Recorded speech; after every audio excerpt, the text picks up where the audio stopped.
धन्यवाद यीशु, धन्यवाद धन्यवाद, तारीफ़ तेरी महिमा। अनुग्रहकारी परमेश्वर, आप हम पर दया करें प्रभु जी।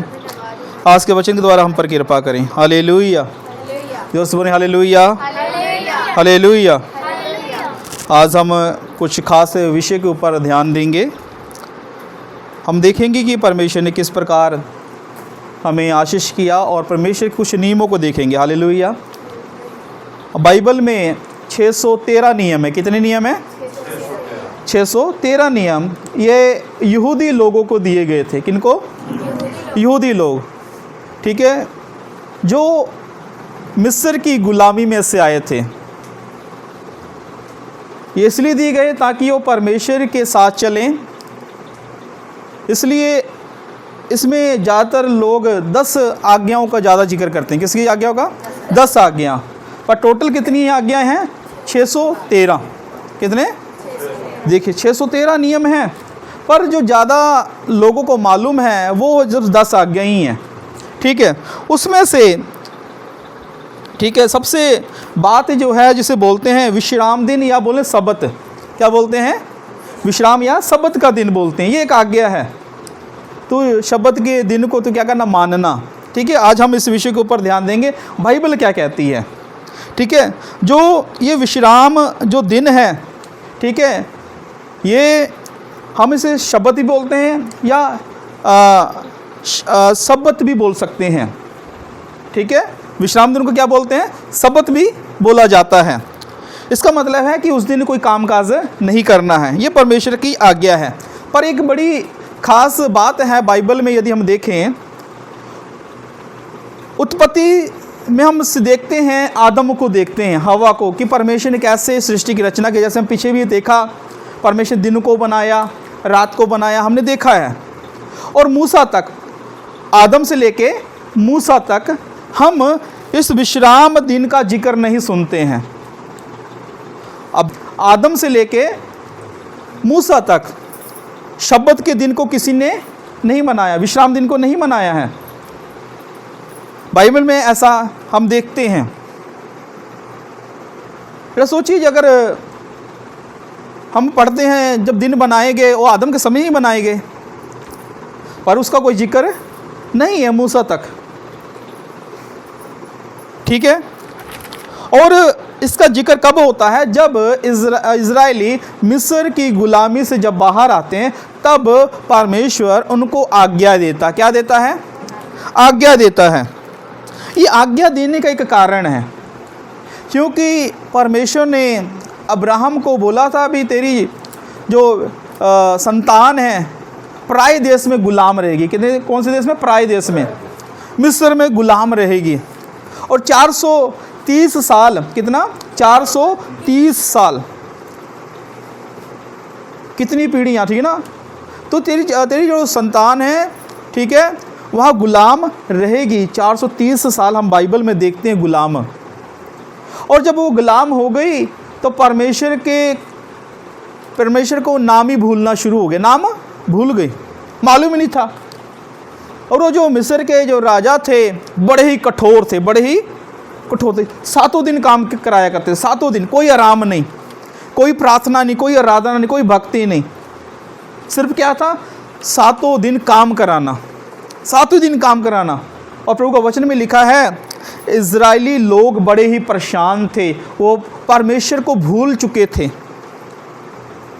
पर जब बड़ा कष्ट, बड़ा तकलीफ आया, तो उन्होंने पुकारना शुरू किया परमेश्वर को।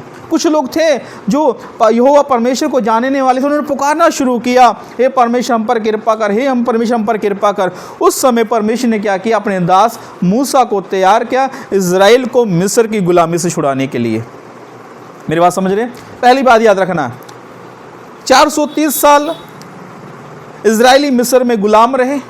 उनकी गुलामी को जब छुड़ाया मूसा ने, अब जब छुड़ा लिया है, तो अब परमेश्वर चाहते हैं कि जब जिस देश में वो रह रहे थे, जिस जगह में गुलाम थे, वहाँ का रीति रिवाज, वहाँ की आराधना, उनके जो देवी देवता थे, उन सब को वो जानते थे। अब परमेश्वर की इच्छा ये थी कि ये लोग अब मेरी उपासना करें, ठीक है, मेरे पे विश्वास रखें। इसलिए परमेश्वर ने क्या किया? आज्ञा दी। क्या दी है? आज्ञा, जैसे मैं बताया 613 नियम हैं, आज्ञा है परमेश्वर की, ठीक है। उसमें से 10 आज्ञाओं के ऊपर ज़्यादा जिक्र किया जाता है। हम पढ़ेंगे निर्गमन अध्याय 20 उसका 11 वचन।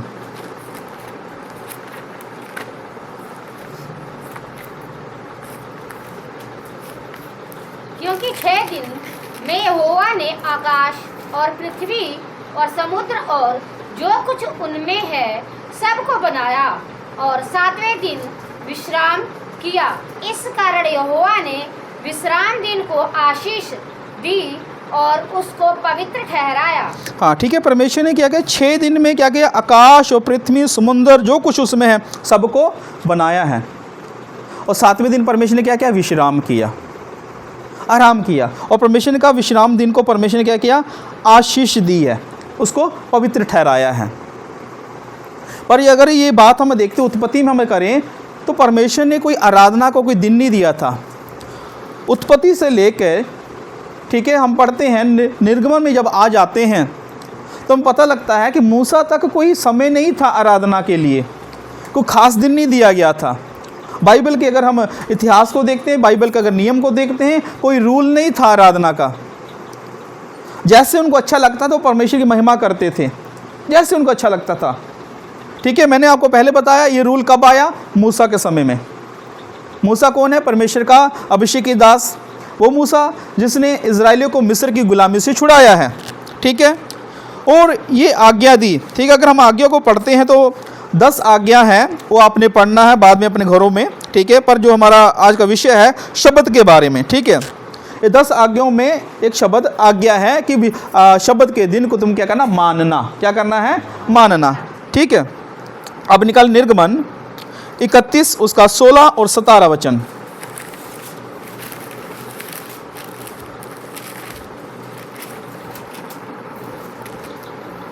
इसलिए इजरायली विश्राम दिन को माना करें, वरन पीढ़ी पीढ़ी में उसको सदा की वाचा का विषय जानकर माना करें। हाँ, यहाँ पे लिखा इसलिए इजरायली विश्राम दिन को माना करें, वरन पीढ़ी पीढ़ी में, मतलब कि उनकी जो संतानें हैं उनके संतान भी माने, ठीक है, पीढ़ी पीढ़ी माना करें। और आगे वह मेरे और इजरायलियों के बीच सदा एक चिन्ह रहेगा, क्योंकि 6 दिन में यहोवा ने आकाश और पृथ्वी को बनाया और 7वें दिन विश्राम करके अपना जी ठंडा किया। यहाँ पे लिखा है, अगर हम शब्द के ऊपर एक गौर करते, लिखा है इजराइलियों के बीच सदा एक चिन्ह रहेगा। क्या रहेगा? एक चिन्ह। क्या चिन्ह है? कि विश्राम दिन, क्योंकि वो मिस्र में बड़े गुलाम थे, एक भी आराम नहीं था उनको, बड़ा ही दुख के साथ वो मेहनत कर रहे थे। परमेश्वर ने एक चिन्ह दिया उनको। क्या चिन्ह दिया? विश्राम दिन। क्यों विश्राम दिया? ताकि उनको पता लगे कि परमेश्वर तुम्हें आराम देना चाहता है। इसलिए परमेश्वर ने उनको क्या किया कि क्या करो, ये पीढ़ी पीढ़ी तुम्हारे क्या है मन में समाये रहे। तुमने क्या करना? विश्राम वाले दिन काम नहीं करना। विश्राम वाले दिन क्या नहीं करना? काम नहीं करना। अब हम आगे पढ़ेंगे तो समझ आएगा कौन कौन से काम को परमेश्वर ने मना किया है, ठीक है। ये चिन्ह है परमेश्वर और इजराइलियों के बीच में। देखो, मैं तो मिस्र की गुलामी से छुड़ा रहा हूँ, अब मैं तुम्हें विश्राम देता हूँ। मिस्र की गुलामी से विश्राम मिल गया। अब परमेश्वर क्या कह रहे हैं? संसारिक तौर पे भी 6 दिन तू क्या कर? काम कर। 7वां दिन जो है विश्राम कर। 7वां दिन कौन सा? शनिवार जिसे बोलते हैं। क्या बोलते हैं? शनिवार। अब ध्यान सुनिएगा, क्या बोलते हैं? शनिवार जिसे बोलते हैं 7 डे, वो शब्द बोलते हैं। जैसे हम शनिवार बोलते हैं, जो 7वां दिन है उसका एक नाम है। क्या नाम है? शब्बत। क्या बोलते हैं? शब्बत। शब्बत वाले दिन, ठीक है, तू क्या कर? आराम कर, कोई कामकाज नहीं करना। एक आज्ञा है, दिया गया है, ठीक है। हम जब आगे पढ़ते हैं व्यवस्था विवरण अध्याय 5 उसका 12,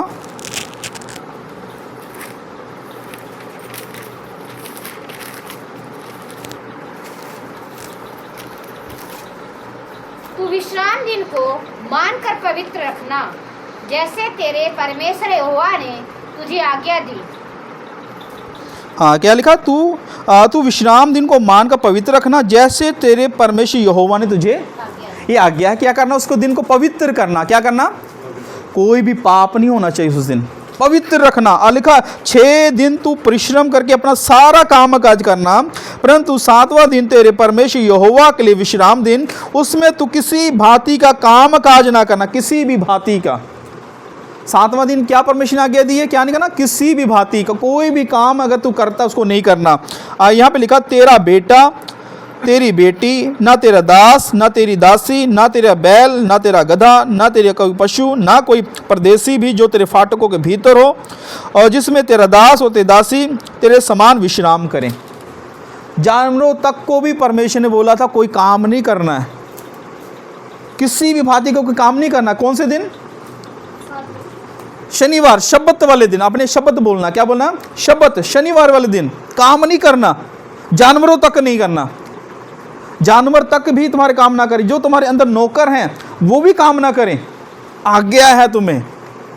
देखिए कितना कठोर नियम है, किसी ने काम नहीं करना। अगर तेरे घर में कोई नौकर भी वो भी काम ना करे, ठीक है, कोई काम काज नहीं। तेरे बेटे पोतों मतलब कि तेरे संतानों में ये आज्ञा होनी चाहिए। तू मर गया कोई बात नहीं, संतान भी इस आज्ञा को फॉलो करें, ठीक है।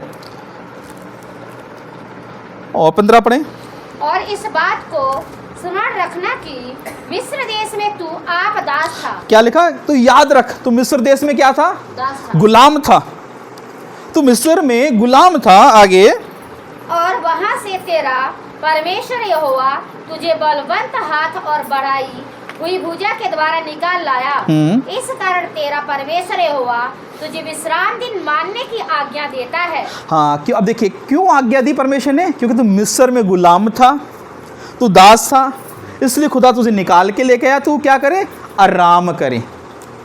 तुझे मैं दिखा रहा हूँ, देख मेरा प्रेम।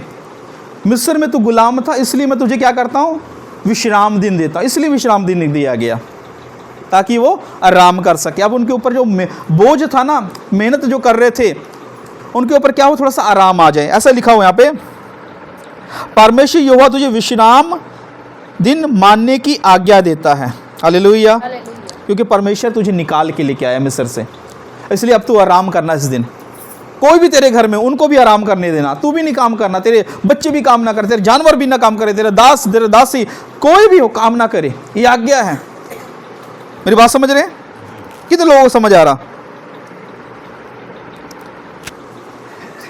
देखिए परमेश्वर ने छुटकारा दिया है इजराइलियों को। अब परमेश्वर कहता है छुटकारे को याद रखें अपने जीवन में। क्या रखें? याद रखें। नहीं तो मिस्र की गुलामी से निकलते फिर वही 7 दिन काम करते तो क्या होता है? प्रभु को भूल जाते। मिस्र में तो आराम था भी नहीं, प्रभु में भी आराम नहीं। इसलिए प्रभु ने ठहराया 6 दिन काम करना, शनिवार वाला दिन है जो शब्बत का दिन है तू आराम करना। ये परमेश्वर ने आज्ञा दी, आराम करने के लिए आज्ञा दी कि तू क्या करना? आराम करना। ये थोड़े छुटकारे का दिन है। क्या दिन है? छुटकारे का दिन है। और निर्गमन 16:29 पढ़ें।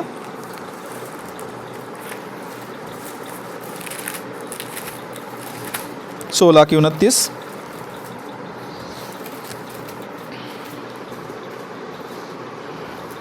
देखो यहोवा ने जो तुमको विश्राम का दिन दिया है, इसी कारण वो 6वें दिन को 2 दिन का भोजन तुम्हें देता है। इसलिए तुम अपने अपने यहाँ बैठे रहना, 7वें दिन कोई अपने स्थान से बाहर न जाना। क्या लिखा? 7वें दिन अपने घर से कोई बाहर पैर भी नहीं रखना, घर से बाहर। नियम है, कानून। अगर कानून सीखने की बात करते तो बाइबल में देखिए क्या लिखा शब्द के बारे में। अपने घर से अपने स्थान से पैर भी बाहर मत रखना, अंदर ही रखना। ताला दरवाजा बंद करके ताला लगा के अंदर ही रहना है। नियम की बात करें, कानून की बात करेंगे। हाँ, नियम को सीखना है तो पता लगता है सख्त नियम। कहता बाहर तक ना जाना, निकलना नहीं। कहता 6 दिन तक तू काम करना। कितने दिन तक? 6 दिन काम करना। 7वां दिन की आशीष मैं तो 6वें दिन भी दे दूंगा। कहता अपने स्थान से, अपने घर से बाहर पैर भी मत रखना। जरा सोचिए, पैर भी नहीं रखना। उस समय जो देखो यहोवा ने जो तुमको विश्राम का दिन दिया है, इसी कारण वो 6वें दिन को 2 दिन का भोजन तुम्हें देता है। इसलिए तुम अपने अपने यहाँ बैठे रहना। क्या लगा? अपने अपने यहाँ बैठे रहना। बैठे रहना। बैठे रहो, अब हिलने की भी जरूरत भी नहीं है। बैठे रहो, जहाँ पे हो बैठे रहो, काम नहीं करना ना। फिर उस दिन बहनों को बड़ी खुशी होती थी, खाना नहीं बनाना पड़ेगा, कपड़े धोने नहीं पड़ेंगे। भाई के लोगों को भी खुशी थी, अब काम करने के लिए जाना नहीं पड़ेगा, वो भी अपने घर में बैठे हैं, बच्चे भी घर बैठे हैं, आराम से बैठे रहो, कोई काम नहीं करना है उस दिन, नियम है, कानून है। हाँ, आगे हम पढ़ते हैं। 7वें दिन को अपने स्थान से बाहर न जाना। हाँ, अपने स्थान से बाहर जाने की ज़रूरत नहीं है, वहीं पर रहो। निर्गमन अध्याय 35 उसका 1 पढ़ें। ध्यान से सुनिएगा, ठीक है, बाकी परमेश्वर आपको आशीष करे। 35 मूसा ने इज़राइलियों की सारी मंडली को इकट्ठा करके उनसे कहा, जिन कामों के करने की आज्ञा यहोवा ने दी है वे ये हैं। हाँ, 6 दिन तो काम काज किया जाए। कितना? 6 दिन तो क्या करना? काम काज करना। आगे, परंतु 7वां दिन तुम्हारे लिए पवित्र और यहोवा के लिए परम विश्राम का दिन ठहरे। हाँ, उसमें जो कोई काम काज करे वो मार डाला जाए। हाँ, यदि कोई काम काज करेगा तो क्या हो जाएगा? उसको मार डाला जाए। मार डाला जाए। काम करेगा तो क्या करेगा? मार डालना, उसको हत्या, उसको कहता है कि सजा देनी है। क्या देनी है?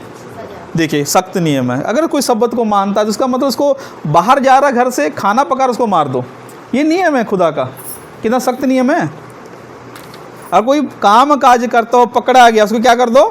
मार दो। ऐसे ही ना वचन में। हाँ, आगे।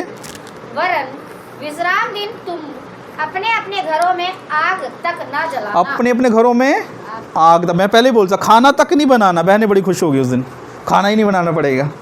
और बच्चे जो भी हैं भूखे, अब तो संडे को ही मिलेगा खाना, व्रत हो गया एक तरह। ठीक है कि नहीं नियम? अगर सोचिए, नियम ठीक है? बड़ा मुश्किल है, बड़ा। पर इजराइली फॉलो करते थे। इजराइली क्यों? परमेश्वर ने सख्त नियम दिया हुआ था, ये लोग कर रहे थे, इसीलिए तो यीशु मसीह आए। इसीलिए इन आज्ञाओं को ख़त्म करने के लिए, पूरा करने के लिए यीशु मसीह स्वर्ग से आए हैं। यदि यीशु मसीह को आने की ज़रूरत नहीं थी, इसीलिए यीशु मसीह आए हैं। ठीक है, अब पता लग गया। अगर कोई काम काज करता हो मिल जाए, उसको क्या करना? दंड देना, मृत्यु दंड। आग तक नहीं जलाना, आग तक मतलब चूल्हे में आग तक नहीं जलाना, क्योंकि उस समय चूल्हा ही होता था, गैस तो होता ही नहीं था। हीटर थोड़ी था कि नहीं पास ही हो तो आग के लिए हीटर तुम्हें थोड़ी आग है, हीटर जलाओ खाना बनाओ, नहीं। परमेश्वर आग तक नहीं, उसमें वो हीटर नहीं होते थे, इसलिए हम चालाकी नहीं कर सकते। ठीक है ना? 15 पढ़ें। किसी का? हाँ, 31 का 15।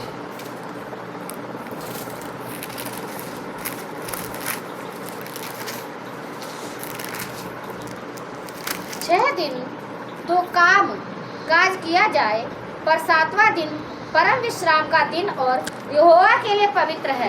इसलिए जो कोई विश्राम के दिन में कुछ काम काज करे वो निश्चय मार डाला जाए। विश्राम के दिन कुछ काम काज करे वह निश्चय मार डाला जाए। इसका मतलब उस दिन आराधना भी नहीं करनी है। क्या नहीं करनी जी?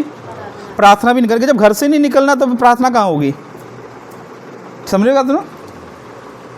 परमेश्वर को वचन कहता, मिलाप वाला तंबू बनाया गया था, और जब मिलाप वाला जो तंबू था ना, 12 गोत्रों के बीच में था, बीच में बनाया था, और वहीं पे लोग जाके आराधना करते थे। घर में कोई आराधना नहीं करता था।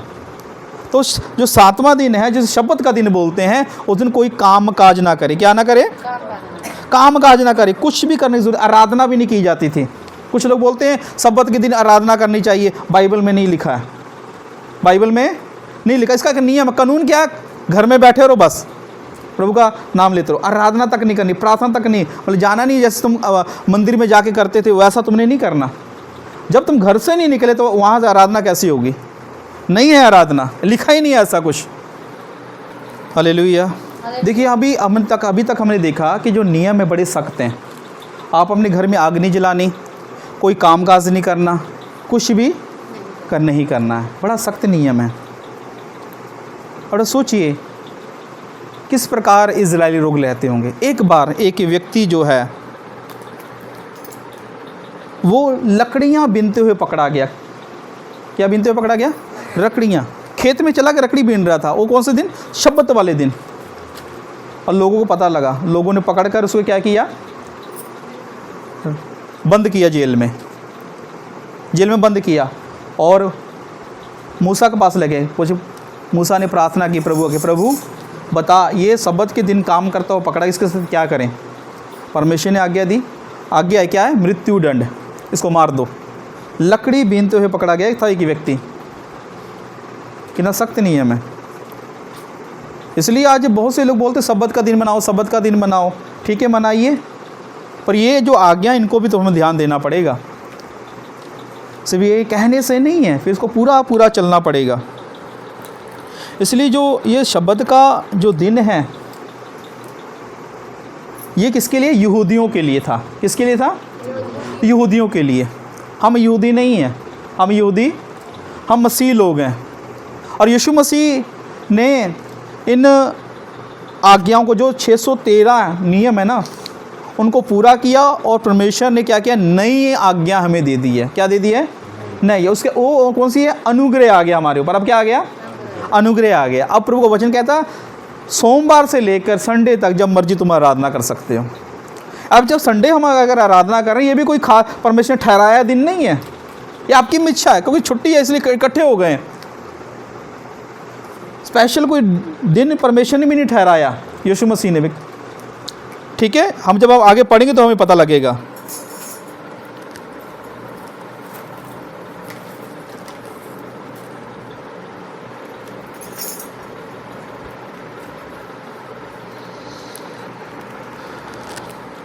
इसलिए हम जब चेलों की बात देखते हैं, जब चेलों ने यीशु मसीह पे विश्वास किया और यीशु मसीह की शिक्षा को ग्रहण किया, चेले कभी भी शब्बत के दिन को नहीं मनाया। उन्होंने उनको नहीं मनाया, अंगीकार नहीं किया उसका। संत पौलुस, प्रभु के वचन में लिखा है, प्रेरितों 13 उसका अध्याय 13 से 43 फिर 47, संत पौलुस शब्बत के दिन गया उनकी आराधनालय में, उन लोगों में गया। किस बात के लिए? मसीह के बारे में बताने के लिए। बस यहाँ पे जिक्र है शब्बत का। अगर जिक्र आता है पौलुस के साथ, इस बात के लिए आ रहा कि ताकि संत पौलुस गया और कहता है इन व्यवस्था को ना मानो, इस शब्द को ना मानो। हमारा प्रभु मुर्दों में से जी उठा है, हमें यीशु मसीह के जी उठने के समान हमें आगे बढ़ना है, हमें परमेश्वर की आराधना करनी है। हमारे लिए हर दिन बराबर है, दिन महीनों में ना तुम फंसो। ये शिक्षा देने के लिए संत पौलुस एक बार सब्बत के दिन उनके बीच में गया। बस ये जिक्र है, उसके बाद हम कहीं जिक्र नहीं पाते हैं।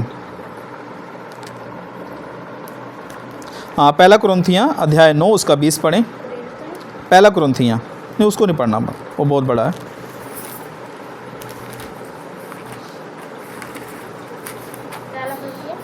हाँ, 9 की 20।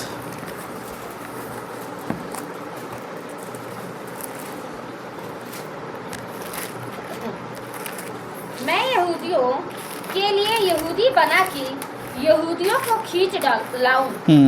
जो लोग व्यवस्था के अधीन हैं, उनके लिए मैं व्यवस्था के अधीन ना होने पर भी व्यवस्था के अधीन बना कि उन्हें जो व्यवस्था के अधीन है खींच लाऊं। हाँ, देखिए यहाँ पे परमेश्वर क्या वचन क्या कहता है, मैं यहूदियों के लिए यहूदी बना। संत पौलुस कहता मैं यहूदियों के लिए यहूदी बना। और यहाँ पे लिखा है कि यहूदियों को खींच लाऊं जो व्यवस्था के अधीन है, उनके लिए मैं व्यवस्था के अधीन ना होकर भी व्यवस्था के अधीन बना, उन्हें जो व्यवस्था के अधीन है खींच लाऊं। इसलिए संत पौलुस एक बार शब्बत के दिन गए, उन्होंने कहा देख मैं तुम्हारे पास आया हूँ, मैं इसी की व्यवस्था को फॉलो करता हूँ, पर मैं इस मनसा से आया हूँ तुम्हारे बीच में, इसको मनाने के लिए नहीं आया। मैं चाहता हूँ जिस प्रकार प्रभु यीशु मसीह ने हमारी आंखें खोल दी हैं, हमारी बुद्धि खोल दी है, तुम भी अब परमेश्वर के अनुग्रह में आ जाओ। पौलुस भी वचन को मानने वाला, जो संत पौलुस की मैं जो बात कर रहा हूँ बहुत पढ़ा लिखा है। गैलमेल जो उसका टीचर है, गुरु है, उसके पैरों पे कदमों में बैठकर उसने व्यवस्था को सीखा था। संत पौलुस व्यवस्था को अच्छा जानकार था, वो छोटा मोटा व्यक्ति नहीं था। संत पौलुस, उसे पवित्र शास्त्र का ज्ञान था और बहुत ही लड़ाई झगड़ा करने वाला था। जहाँ पे लोग यीशु मसीह का नाम लेते थे उनको पकड़ के जेल में बंद कर देता था, ये था संत पौलुस। पर जब प्रभु ने संत पौलुस के ऊपर कृपा की तो वो भी उसकी आंखें खुल गई। उसने कहा नहीं नहीं, व्यवस्था के ऊपर भरोसा नहीं करना, हमें तो अनुग्रह पे भरोसा रखना है। हमें शब्द के दिन को नहीं मानना है, हमें यीशु के नियमों को मानना है। संत पौलुस कोई अनपढ़ व्यक्ति नहीं था, पढ़ा लिखा व्यक्ति शब्द के दिन को नहीं मान रहा। वो कहता मैं इसलिए शब्द के दिन आया हूँ ताकि तुम्हें मैं अनुग्रह में लेके चलूँ। मेरी बात समझ रहे हैं आप? और जो प्रेरितों काम 18 उसका 5 और 6 में लिखा है कि संत पौलुस जब गया उन्होंने विश्वास नहीं किया। उन्होंने क्या किया? विश्वास नहीं किया। हम पढ़ेंगे प्रेरितों 18 निकालें, अध्याय 18 उसका 5 और 6 पढ़ें।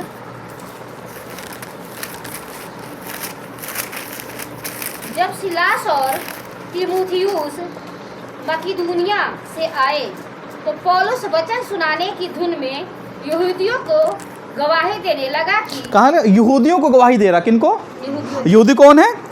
मूसा की व्यवस्था को मानने वाले, 613 नियम जो परमेश्वर दी उस नियमों को मानने वाले यहूदी, उनके बीच में संत पौलुस प्रार्थना उनको आराधना कर रहा, उनको सुसमाचार सुनाने के लिए गया। वो आगे कि यीशु ही हाँ। मसीह है। हाँ। परंतु जब वे विरोध और निंदा करने लगे तो उसने अपने कपड़े झाड़कर उनसे कहा, तुम्हारा लहू तुम्हारी ही गर्दन पर रहे, मैं निर्दोष हूँ। अब से मैं अन्य जातियों के पास जाऊंगा। अब मैं क्या अन्य जातियों के पास जाऊंगा? अन्य जाति कौन है? हम लोग। जब यहूदी लोगों ने खुदा का कलाम को ग्रहण नहीं किया ना, यहूदी कौन है? व्यवस्था को फॉलो करने वाले। आज भी कुछ लोग ऐसे हैं, सब्त के दिन को मानते हैं, ओ व्यवस्था को फॉलो करने वाले, पर करते नहीं हैं। वो कहते ही हम कर रहे हैं, पर सही ढंग से देखें तो करना मुश्किल है। तो संत पौलुस कहता मैं अब तुम्हें छोड़कर अन्य जातियों में चला जाता। अन्य जाति कौन? हम लोग। हम लोग हैं अन्य जाति। अब हम मसीह लोग हैं, परमेश्वर ने कृपा किया, इसलिए प्रभु वचन कहता अब मैं तुम्हें छोड़कर जाता हूँ। अब निकालें कुलसियाँ 2:13, कुलसियों की पत्री 2:13।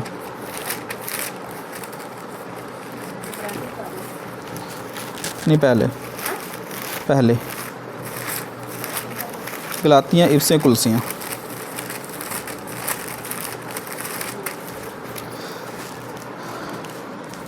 यहाँ पे लिखा हुआ है बड़ा, उसने तुम्हें भी जो अपने अपराधों और अपने शरीर की खतरनाक दशा में मुर्दे थे उसके साथ जिलाया और हमारे सब अपराधों को क्षमा किया। और आगे देखिए लिखा, और विधियों का वह लेखा जो हमारे नाम पर हमारे विरोध में था मिटा डाला, उसे क्रूस पर कीलों से जड़कर सामने से हटा दिया। यहाँ पे लिखा है और विधियों का वे लेखा। विधियों का मतलब कि जो व्यवस्था, जो विधि दी गई थी, प्रभु यीशु मसीह ने क्रूस के ऊपर हटा दिया। क्रूस पर क्या किया? परमेश्वर ने हटा दिया। अब हमें व्यवस्था को फॉलो करने की ज़रूरत नहीं है। अब हमें शब्द को मनाने की ज़रूरत नहीं है, क्योंकि क्रूस के ऊपर प्रभु यीशु मसीह ने उन विधियों को ख़त्म किया है। यहाँ पर साफ लिखा हुआ है, और विधियों का वो लेखा जो हमारे नाम पर हमारे विरोध में था मिटा डाला क्रूस के ऊपर। हालेलुया। किसके ऊपर? क्रूस के ऊपर। उसने प्रधानतों, अधिकारियों को ऊपर से उतार कर उन्हें खुल्लम खुल्ला तमाशा बनाया और क्रूस के द्वारा उन पर जय जयकार की ध्वनि सुनाई दी। इसलिए 16 पढ़े, दूसरा कुलसियों अध्याय 2 उसका 16। इसलिए खाने पीने या पर्व या नए चांद या शब्द के विषय में तुम्हारा कोई फैसला ना करे। हाँ, क्या लिखा यहाँ पे? पर देर ध्यान सुनिए, चांद शब्द के विषय तुम्हारा कोई फैसला ना करे। फैसला ना करें। खाने पीने, पर्व त्यौहार, ये कहते हैं कि फसा का त्यौहार, ठीक है, ये त्यौहार वो त्यौहार, प्रभु कहता कोई फैसला ना करे तुम्हारा। प्रभु यीशु मसीह ने क्रूस के ऊपर उसको ख़त्म कर दिया। अब हमें कोई पर्व मनाने की ज़रूरत नहीं है। लिखा चांद या शब्द के विषय में तुम्हारा कोई फैसला ना हो। इन सब बातों को परमेश्वर कहता छोड़ दो, इनको मानने की ज़रूरत हमें नहीं है। लोग तुम्हें धोखा देते हैं। जब प्रभु ने क्रूस के ऊपर इन बातों को ख़त्म कर दिया है तो हम क्यों फॉलो करें? हमें फॉलो करने की ज़रूरत नहीं है। अब हम अनुग्रह के अधीन हैं। रोमियो उसका 14 रोमियो की उसका 14:5। कोई तो एक दिन को दूसरे से बढ़कर मानता है और कोई सब दिनों को एक समान मानता है। हर एक अपने ही मन में निश्चय कर ले, जो किसी दिन को मानता है वो प्रभु के लिए मानता है, जो खाता है वो प्रभु के लिए खाता है, क्योंकि वो परमेश्वर का धन्यवाद करता है। हाँ। और जो नहीं खाता वो प्रभु के लिए नहीं खाता और परमेश्वर का धन्यवाद करता है। देखा, कोई तो एक दिन को दूसरे से बढ़कर मानता है। कोई थे वहाँ पे, उस समय भी थे लोग, नहीं यही दिन हमारे लिए बेस्ट है। जैसे कुछ बोलते हैं कि शब्द का दिन ही आराधना करनी चाहिए, शब्द का दिन ही ये आराधना, बाकी दिन नहीं करना चाहिए। तो यहाँ पे भी लिखा, क्योंकि तो एक दिन दूसरे दिन से बढ़कर कोई मानता है, कोई सब दिनों को एक समान मानता है। हर एक अपने ही मन में निश्चय कर ले, जो किसी दिन को मानता है वह प्रभु के लिए मानता है। किसी भी दिन आप आराधना करते, किसी को दिन को आप खास मानते हो, प्रभु के लिए। क्योंकि प्रभु वचन में लिखा, जब आप पीछे हमने पढ़ा, जब परमेश्वर ने बनाया तो क्या बोला? परमेश्वर अच्छा है। सब दिन को परमेश्वर ने अच्छा बोला है। जब भी आपको समय मिलता है आप आराधना कर सकते हैं। अभी हम भारत में रहते हैं, संडे दिन वाले दिन छुट्टी है, हम संडे के दिन आराधना कर सकते हैं। अगर संडे वाले दिन छुट्टी नहीं है तो मंगलवार को आराधना कर सकते हैं। इसमें कोई पाप नहीं है, क्योंकि प्रभु का वचन कहता हर एक दिन, सोमवार से लेकर इतवार तक हर एक दिन बराबर है। किसी भी दिन आप आराधना कर सकते हैं, किसी दिन आप प्रभु की महिमा कर सकते हैं। हालेलुया। इसलिए हम प्रभु के वचनों के ऊपर जब ध्यान देते तब हमें पता लगता है कोई भी दिन बड़ा नहीं है। इसलिए वहाँ पे कुछ लोग थे जो दिनों में फंसे हुए थे, कहते नहीं ये दिन वो दिन। संत पौलुस ना कोई विचार ना कर इसके ऊपर, सब दिन बराबर है, चाहे वो संडे हो या शनिवार हो या मंडे, कोई भी दिन हो, सब बराबर हैं। किसी भी दिन आप इकट्ठे होकर प्रभु की महिमा कर सकते हो। ऐसा परमेश्वर का वचन हमें सिखाता है। अब गलातियाँ अध्याय 4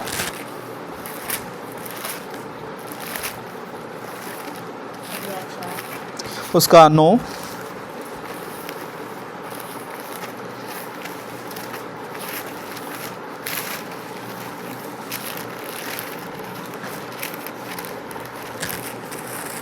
हाँ पढ़ो। पर अब जो तुमने परमेश्वर को पहचान लिया, वरन परमेश्वर ने तुमको पहचाना, तो उन निर्बल और निकम्मी आदि शिक्षा की बातों की ओर क्यों फिरते हो, जिनके तुम दोबारा दास होना चाहते हो। हाँ देखिए, पर अब जो तुमने परमेश्वर को पहचान लिया, किसको? प्रभु यीशु मसीह को हमने पहचान लिया, वरन परमेश्वर ने तुमको पहचान लिया, तो उन निर्बल निकम्मी आदि शिक्षाओं की बातों की ओर क्यों फिरते हो? कौन सी शिक्षा है? निकम्मी आदि शिक्षाओं की बातों के ऊपर क्यों फिरते हो, जिनके तुम दोबारा दास होना चाहते हो। प्रभु कह रहा है इससे कोई लाभ नहीं है। उन नियमों को, कानूनों को मानने से कोई भी धर्मी नहीं ठहर रहा था। जो 613 जो नियम थे ना, वो नियम कोई इंसान पूरा ही नहीं कर पा रहा था, बड़ा दिक्कत आ गई थी।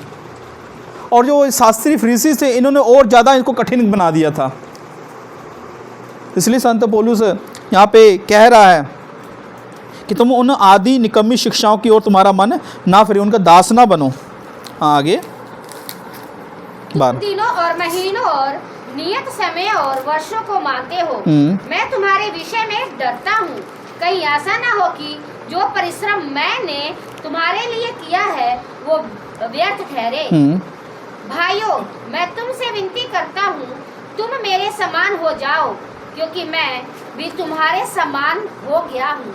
तुमने मेरा कुछ बिगाड़ा नहीं, पर तुम जानते हो कि पहल मैंने शरीर की निर्बलता के कारण तुम्हें सुसमाचार सुनाया। बस ठीक है। इसलिए संत पौलुस क्या कहता है, आदि शिक्षाओं के ऊपर हम ध्यान ना दें, हम परमेश्वर के वचन के ऊपर ध्यान दें। परमेश्वर का वचन हमें क्या सिखाता है। इसलिए कोई भी उठकर आज हमें कहता है कि नहीं ये शिक्षा बाइबल की, वो शिक्षा बाइबल की, हम विश्वास ना करें। कारण क्या? आप लोग नए हो, आपको मालूम नहीं है। यदि कोई ऐसी बात, कोई सवाल लेके आता है, अब मेरे पास आए, ठीक है पास्टर जी ये सवाल आया, और मैं आपको बताऊंगा उसका उत्तर क्या, मैं बताऊंगा सही से। नहीं तो एक आयत पढ़ के बोलेंगे शब्द के दिन को पवित्र मानना चाहिए, शब्द के दिन को ये मानना चाहिए, मानिए फिर। बड़ा मुश्किल है, कठिन है, मृत्युदंड है बाइबल कहती है अगर कोई गलती करता उसके दिन। इसलिए थोड़ा सा ध्यान देना हमने। गलातियाँ अध्याय 3 उसका 10।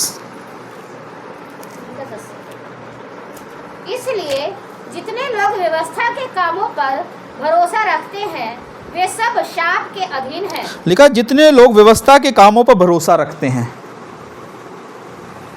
10 आज्ञा व्यवस्था, 613 नियम व्यवस्था, क्या लिखा है? श्राप के अधीन है। किसके अधीन है?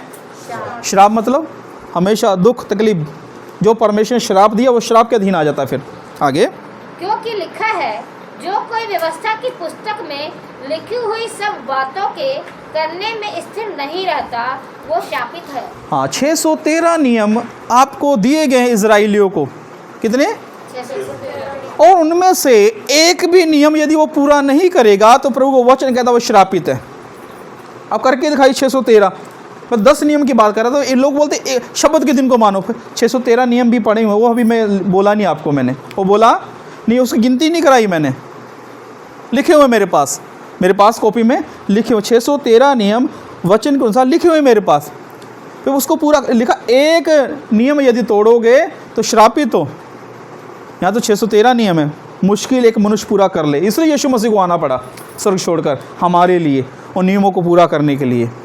प्रभु ने किया, प्रभु ने नियमों को ठीक किया। हालेलुया।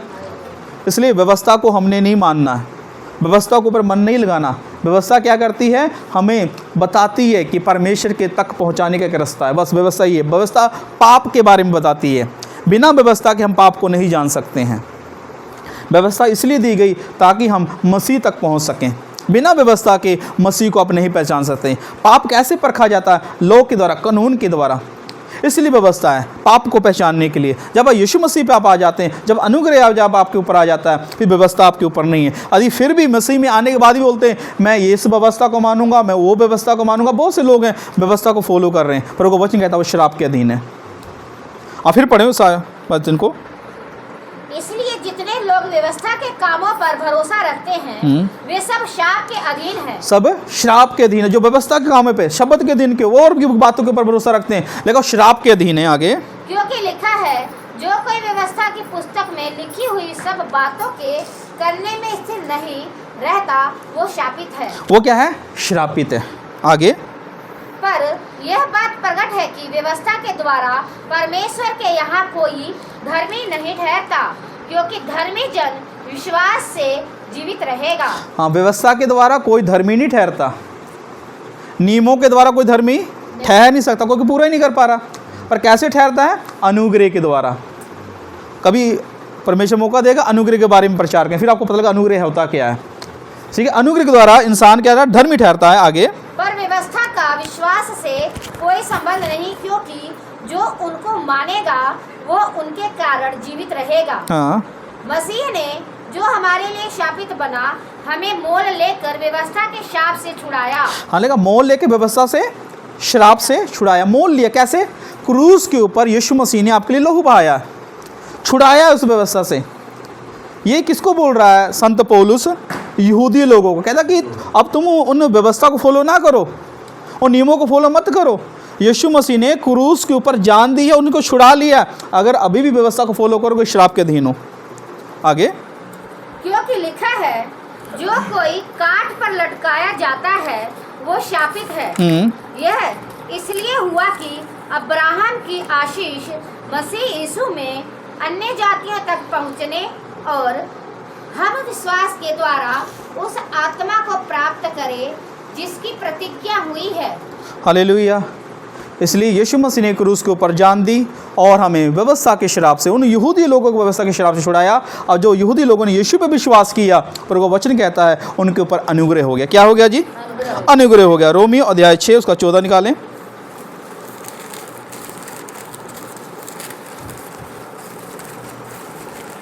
अध्याय 6 उसका 14 वचन। तब तुम पर पाप की प्रभुता ना होगी, क्योंकि तुम व्यवस्था के अधीन नहीं वरन अनुग्रह के अधीन हो। लिखा तब तुम पर पाप की प्रभुता ना होगी। पाप की प्रभुता, और यहाँ पे लिखा क्योंकि तुम व्यवस्था के अधीन नहीं वरन अनुग्रह के अधीन है। जो व्यवस्था को फॉलो करने वाला 613 नियम या 10 आज्ञाओं को फॉलो करने वाला है, प्रभु को वचन कहता है वो तो पाप के अधीन है। कारण क्यों पाप के अधीन है? क्योंकि वो उसको पूरा नहीं कर पा रहे। जब आप पूरा नहीं करते तो आपके ऊपर श्राप है, आपके ऊपर दंड है, क्योंकि हम पूरा ही नहीं कर सकते। जब हम पूरा ही नहीं कर सकते कभी निकल ही नहीं पाएंगे, इसलिए प्रभु कहता है उनको छोड़ दो, उनको छोड़ दो, अब मेरे अनुग्रह में आ जाओ। कैसे अनुग्रह में? यीशु की ओर देखो, यीशु मसीह ने क्रूस के ऊपर आपके लिए जान दिया है, वहाँ पे माफ़ी मांगो, प्रभु मेरे पाप क्षमा कर, क्षमा हो गए। क्या हो गए? क्षमा हो गए। ये अनुग्रह है आपके ऊपर, आपको कुछ नहीं करना पड़ा, मुझे कुछ करना नहीं पड़ा, आपको कुछ नहीं करना पड़ा, अनुग्रह के अधीन आ गए हम लोग। प्रकाशित वाक्य अध्याय 1 और 10 वचन।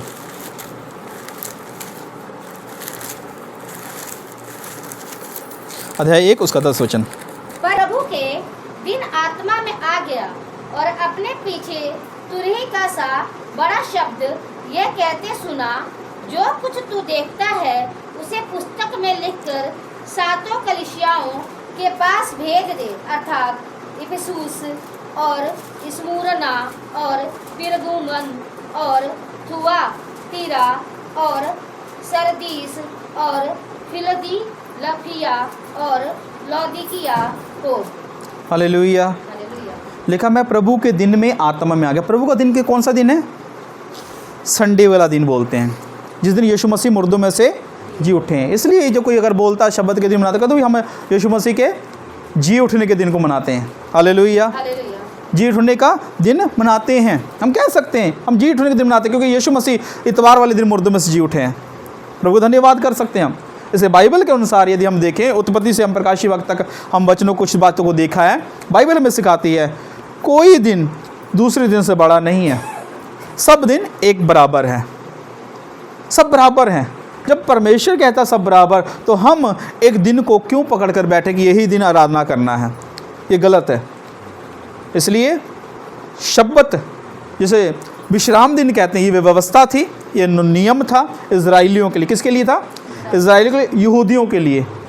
हम ना यहूदी हैं ना इजराइली हैं, हम मसीह लोग हैं, हम अनुग्रह के दिन, ये हमारे लिए नहीं है। यदि कोई कहता कि शब्द का दिन मनाना, फिर वो यहूदी है, वो 613 नियम है, वो सारे अपनाए, उसके पीछे चले, ठीक है, परमेश्वर उसको संभाले, हम कुछ नहीं कह सकते उसके लिए, ठीक है। यदि कोई और ही प्रकार की कोई शिक्षा देता है, ठीक, गलत शिक्षा जो बाइबल कहती नहीं, उसके अंदर मसीह प्रभु का वचन कहता है उसको अपने घर में भी ना आने दो। क्या आने लगो? और उसे क्या ना करो? नमस्कार भी नहीं करना। अब सोच लीजिए, नमस्कार भी नहीं करना। अगर करोगे, प्रभु कहता फिर आप तुम दंड के ऊपर, तुम दंड पाओगे। कारण क्या? वो आएगा, एक बात बोलेगा तो आपको गुमराह कर देगा। इसलिए परमेश्वर कहता ऐसे लोगों से दूर रहें। आप जो गलत शिक्षाओं प्रचार करते हैं उनको नमस्कार भी ना करो, उनकी बातों को सुनना तक नहीं है हमने। जब आप नहीं सुनोगे, परमेश्वर आपके ऊपर कृपा करेगा। इसलिए थोड़ा सा ध्यान दीजिए परमेश्वर का वचन हमें क्या सिखाता है। हालेलुया। इसलिए आज हमने सीखा शब्द के बारे में और प्रभु के दिन के बारे में। हम परमेश्वर के वचन में बने रहें, परमेश्वर हम पर कृपा करेगा। हालेलुया। और अपनी आंखें बंद करें, हम प्रार्थना करेंगे। सर्वशक्तिमान ईश्वर, मैं आपकी करुणा और आपकी दया को चाहता हूँ। आज के वचन के द्वारा आपने हमें बताया प्रभु जी, ये जो प्रभु शब्द है, ये जो नियम है, ये व्यवस्था है, यहूदी लोगों को दी गई जब मिस्र में थे प्रभु जी। जब आपने उनको छुड़ाया प्रभु, तब दी गई उनको मानने के लिए, ताकि प्रभु जी वो आप में बने रहे प्रभु जी। पर प्रभु जी वो मनुष्य थे, उनके लिए इन नियमों का पालन करना बड़ा कठिन था प्रभु जी। आप प्रभु जी अब स्वर्ग से प्रभु जी हमारे लिए आए, ताकि व्यवस्था के श्रापों को अपने ऊपर ले लें, और आपने ले भी लिया प्रभु जी। और क्रूस के ऊपर प्रभु जी उन विधियों को, उन व्यवस्था को हमेशा के लिए हमारे जीवन से हटा दिया। क्योंकि तेरा वचन कहता है जो कोई प्रभु का नाम लेगा वो बचाया जाएगा।